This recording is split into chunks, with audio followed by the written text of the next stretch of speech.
తాకట్లో ఉన్న మీ బంగారాన్ని విడిపించి ఆ రోజు ఆన్లైన్ రేటుకి కొంటాం. Sharma gold company.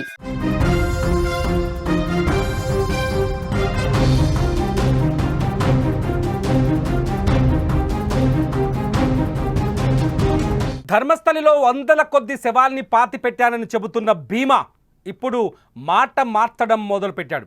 భీమా మాటలో చాలా స్పష్టంగా తెలుస్తోంది, తాను పాతి పెట్టిన చోట శవాలు లేవని, అవి ఎక్కడికెళ్ళాయో అర్థం కాలేదని చెప్పుకొస్తున్నాడు. భీమా నిన్న సాయంత్రం ఒక నేషనల్ మీడియాకి ఎక్స్క్లూజివ్ ఇంటర్వ్యూ ఇచ్చాడు. ఆ ఇంటర్వ్యూలో చాలా సంచలనాత్మక విషయాలు చెప్పాడు. ఎవరైతే భీమా ఇప్పుడు మీ స్క్రీన్లో చూస్తున్నారో ఇతని గురించి మీకు తెలియనిది కాదు. ఇతనే ధర్మస్థలిలో మహిళల పైన లైంగిక దాడి జరిగింది, వాళ్ళని మానభంగం చేసి అత్యంత దారుణంగా చంపి నా దగ్గరికి తీసుకొచ్చి శవాలని పాతిపెట్టమని చెప్పారని పోలీసులకు ఫిర్యాదు చేశాడు. జూన్ 4వ తేదీన చేసిన ఈ ఫిర్యాదు పైన కేరళ ప్రభుత్వం ప్రత్యేక సిట్ను ఏర్పాటు చేసింది. సిట్ గడిచిన 15 రోజులుగా ధర్మస్థలిలో అణువణువును వెతుకుతోంది. ఎక్కడ శవాలు ఎక్కడ, అస్థిపంజరాలు ఎక్కడ అంటూ తవ్వకాలు జరుపుతోంది. అంతేకాదు అత్యాధునిక టెక్నాలజీని కూడా అడాప్ట్ చేసుకుంది సిట్. ఏదైతే జీపీఆర్ గ్రౌండ్ పెనిట్రేటింగ్ రాడార్ ఉంటుందో రాడార్ సిస్టమ్ని తీసుకొచ్చి తవ్వకాలు జరిపింది. ఎక్కడ తవ్వినా శవాల జాడ దొరకలేదు. ఆ శవాలకు సంబంధించిన అస్థికలు కూడా ఇంతవరకు దొరకలేదు. 6వ పాయింట్లో కొన్ని అస్థికలు పుర్రెలు దొరికినప్పటికీ వాటిపైన ఇంకా ఫోరెన్సిక్ నివేదిక రాలేదు. బాహుబలి కొండపైన ఒక మహిళ డెడ్ బాడీ దొరికింది. బకెట్లలో తీసుకొని ఆ డెడ్ బాడీని కిందకి తీసుకొచ్చి ఫోరెన్సిక్కి పంపించారు. కానీ ఆ మహిళని చంపిందెవరన్నది కూడా బయటపడలేదు. ఎందుకంటే భీమా చెబుతున్న మాటలకి ధర్మస్థలలో ప్రాక్టికల్గా అంటే అక్కడ జరుగుతున్న సంఘటనలకి పూర్తి విరుద్ధం కనిపిస్తున్నాయి. ఎందుకంటే భీమా వందల కొద్ది శవాల్ని పాతానని చెప్పాడు. 500కు మందికి పైగా మహిళలు ధర్మస్థలలో గడిచిన దశాబ్దాల కాలంగా హత్యలకు గురయ్యారని, మానభంగాలకు గురయ్యారని, రేపులకు గురయ్యారని చెప్పుకొచ్చాడు. భీమా తనే 100కు పైగా శవాలని ధర్మస్థల పరిసర ప్రాంతాల్లో పాతి పెట్టానని చెప్పాడు. భీమా మాటల్ని పూర్తిగా నమ్మిన సిట్ ఏదైతే స్పెషల్ ఇన్వెస్టిగేషన్ టీం ఉందో ఆ భీమా మాటల్ని నమ్మి అతను తీసుకెళ్ళి అతను చూపించిన చోటల్లా తవ్వకాలు జరిపింది.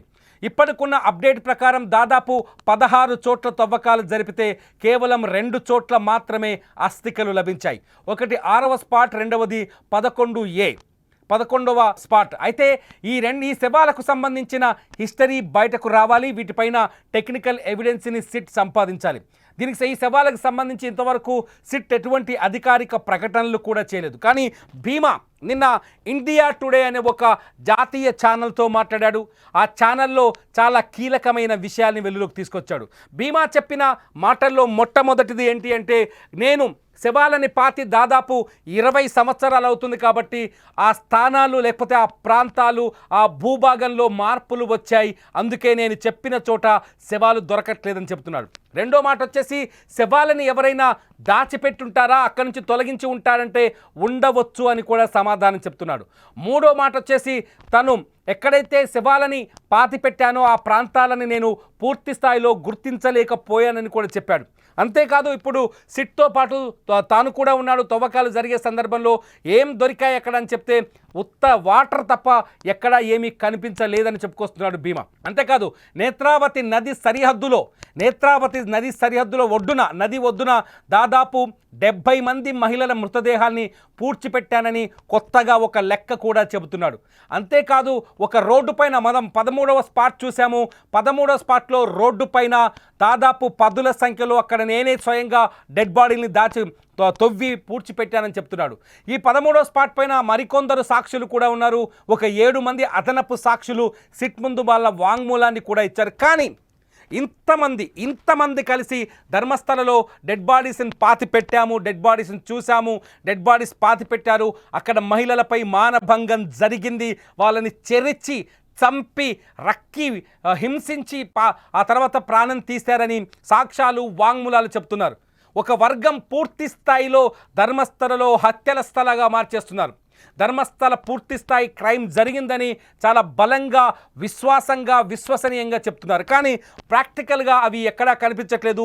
భీమా కూడా ఇప్పటికీ తను మొదట ఏదైతే పోలీసులకు తను ఫిర్యాదు చేశాడో, తన వాంగ్మూలాన్ని ఇచ్చాడో, ఆ వాంగ్మూలంపైనే నిలబడి ఉన్నాడు, కట్టుబడి ఉన్నాడు. శవాల్ని పాతింది ఈ చేతులతోనే పాతి పెట్టానని ఇండియా టుడే ఇంటర్వ్యూలో చాలా స్పష్టంగా చెప్పాడు. తాను పాతిన ప్రాంతాలను గుర్తుంచుకున్నానని, 20 సంవత్సరాల పాటు నేను ధర్మస్థలలో లేను, అక్కడి నుంచి పారిపోవాల్సి వచ్చింది. కాబట్టి 20 ఏళ్ల క్రితం తాను పాతిపెట్టిన చోట్లు కానీ ప్రాంతాలు కానీ నేను సరిగ్గా గుర్తు పెట్టుకోలేకపోవచ్చు. మరొక ప్లేస్లోనైనా ఖచ్చితంగా శవాలు ఉంటాయి, వాటి అస్థికలు దొరుకుతాయనే ధీమాను వ్యక్తం చేస్తున్నాడు. ఎందుకంటే భీమా ఇంకా కాన్ఫిడెన్స్గా ఉన్నాడు, నమ్మకంగా ఉన్నాడు.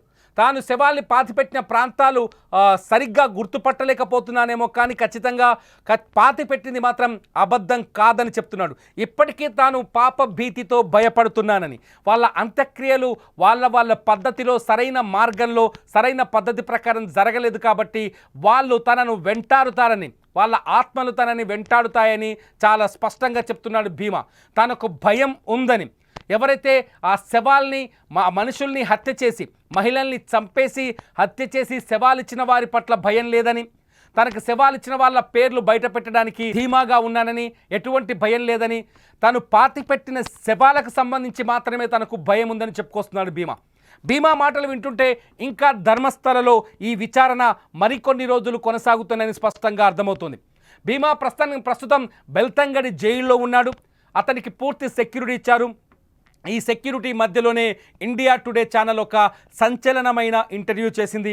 ఆ ఇంటర్వ్యూలో భీమా ఎవ్వరూ వినలేని నమ్మలేని నిజాలు మాట్లాడుతూ వచ్చాడు. భీమా మాటలు, అతని గొంతులో ఉన్న ధీమాను చూస్తుంటే ఖచ్చితంగా సిట్ మరికొంతకాలం ధర్మస్థలలో విచారణ జరపాల్సిన అవసరం ఉందని అర్థమవుతోంది.